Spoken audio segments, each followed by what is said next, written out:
د دوی دا مینه څنګه پیدا سوله؟ وی داسې و چې دا لیلا ډېره هوښیاره وله.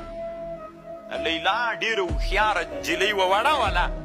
نو دا میږې به یې چې څرولې نو دا واړه ماشومان به ورته راټول ول او نقلونه او کیسې به یې کولې، نو مجنون ته به یې ډېر خوند ورکاوه.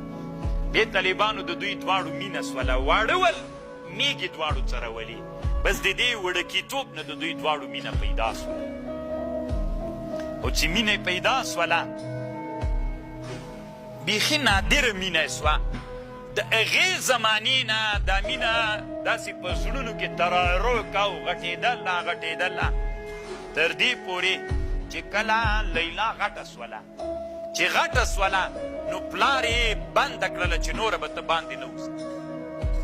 چې بنده یې کړله نو دا ده باندې سخته تمامه سوله. داسې یو حالت سره مجنون مخ سو چې لیونتوب ته ورسېد. د مجنون نوم ورباندې کېښودل سو. یو شعر یې ویلی طالبانو، دلته امام ذهبي نقل کړی، خو ټول به نه درته وایم، هغه حاصل به درته وایم. په دې شعر کې داسې وایي چې کله دا ترې بنده کړله د لیلا بنت مهدي ام مالک العامریه، دې چې تر بنده کړله وی دا عقل یې زایل سو، لیونی سو.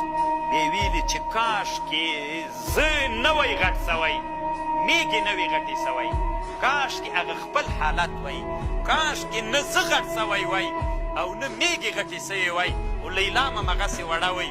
موږ په هغه وړکیتوب کې مینه کولی، کاشکې دغه باب ته موږ نه وی رارسېدلی.